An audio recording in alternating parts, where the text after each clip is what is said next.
Praise lord హల్లెలూయా. ఏదైతే నేను వైష్ణవి చెల్లెల గురించి ఒక వీడియో నేను పోస్ట్ చేశానో జరిగిన సంఘటన బట్టి దాని కింద యూట్యూబ్లో, ఇన్స్టాగ్రామ్లో ఎన్ని మెసేజెస్ వచ్చినాయో తెలుసా అండి, కమెంట్లు వచ్చినాయి, ఎన్ని మెసేజెస్ ఇన్స్టాగ్రామ్లో వచ్చినాయో తెలుసా. నాకు లిటరల్గా నేను మెసేజ్లు ఓపెన్ చేసి చదవడం మానేశానండి. అన్ని దగ్గరగా ఉన్న 100%లో 80 to 85% అందరూ ఫేస్ చేసే ప్రాబ్లం ఏంటో తెలుసా అండి. ఆడపిల్లలు ప్రేమించి వివాహం చేసుకుని కట్నం తీసుకురాలేదని వేధింపులంట. లిటరల్గా ఆ మెసేజ్లన్నీ చూస్తే నా కళ్ళలో నీళ్ళు వచ్చేస్తుంది. ఫస్ట్ ఏం చెప్పాలో కూడా నాకు అర్థం కాక మానేసాను చూడటం. ఈరోజు అన్ని విధాలుగా అంతమంది ఆడపిల్లల్ని ఇబ్బంది పడతా ఉన్నారంట. మరి అసలు పెళ్లి చేసుకోవడం ఎందుకు నాకు అర్థం కాలేదండి. మగాళ్ళు కొన్ని సంవత్సరాలుగా వాళ్ళ ఇంట్లో ఎంతో ప్రేమగా పెరిగి నిన్ను నమ్మి ఆ ప్రేమను విడిచిపెట్టి అడుగు పెడితే ఇక్కడ జరిగేది ఏంటో తెలుసా అండి, డబ్బులు తీసుకురాలేదని చెప్పి వీళ్ళని చిత్రహింసలు పడుతున్నారంట.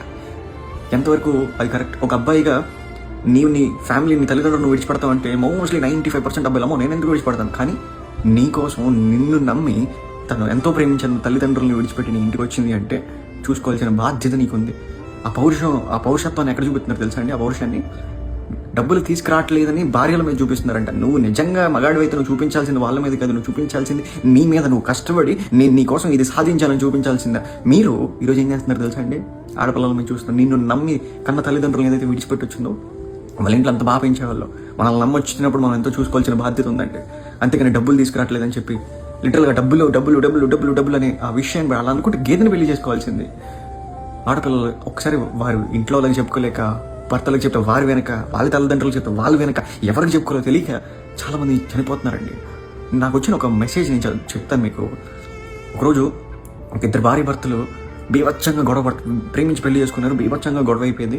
కొన్ని రోజులుగా, కొన్ని నెలలుగా ఎంతో వేధిస్తూ ఉన్నాడంట. కట్నం ఇతను వేధించేసరికి ఈవిడ వాళ్ళ తల్లిదండ్రులకు చెప్పుకోలేక, ఎవరికి చెప్పుకోలేక సూసైడ్ చేసుకుని చనిపోయిందంటే. ఆ మెసేజ్ ఎవరు పెట్టారు తెలుసా? వాళ్ళ కూతురు పెట్టిందండి. మా తల్లి ఇలా చనిపోయింది అని. నాకు అప్పుడు అనిపించింది, అది నిజంగా సూసైడ్ అని అంటారా? అది మర్డర్ కాదు. అంత టార్చర్ పెట్టేస్తే డబ్బులు తీసుకురండి పెళ్లి చేసుకున్న తర్వాత అది చాలా తప్పండి. అందుకని బైబిల్లో భర్త అంటే బాకీని ఎలా ప్రేమించాలో తెలుసా?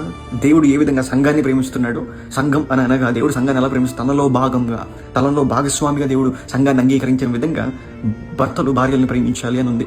ఈరోజు జ్ఞాపకం చేసుకోండి, డబ్బు గురించి, కట్నం గురించి మనం వాళ్ళని ఇబ్బంది పెడుతున్నామేమో, చాలా జాగ్రత్త. ఆ కాన్సిక్వెన్సెస్ తప్పదు. దేవుడు కూడా దాన్ని ఒప్పుకోవడనే విషయం జ్ఞాపకం చేసుకోండి. కాబట్టి భార్యలను ప్రేమించండి, కట్నం కోసం ఇబ్బంది పెట్టకండి. డబ్బులు శాశ్వతం కాదు, నీ ప్రేమ శాశ్వతం, మీ ఇద్దరి మధ్య ఉన్న అనుబంధం శాశ్వతం. దేవుడు మిమ్మల్ని దీవించింది కాక. ఆమేన్.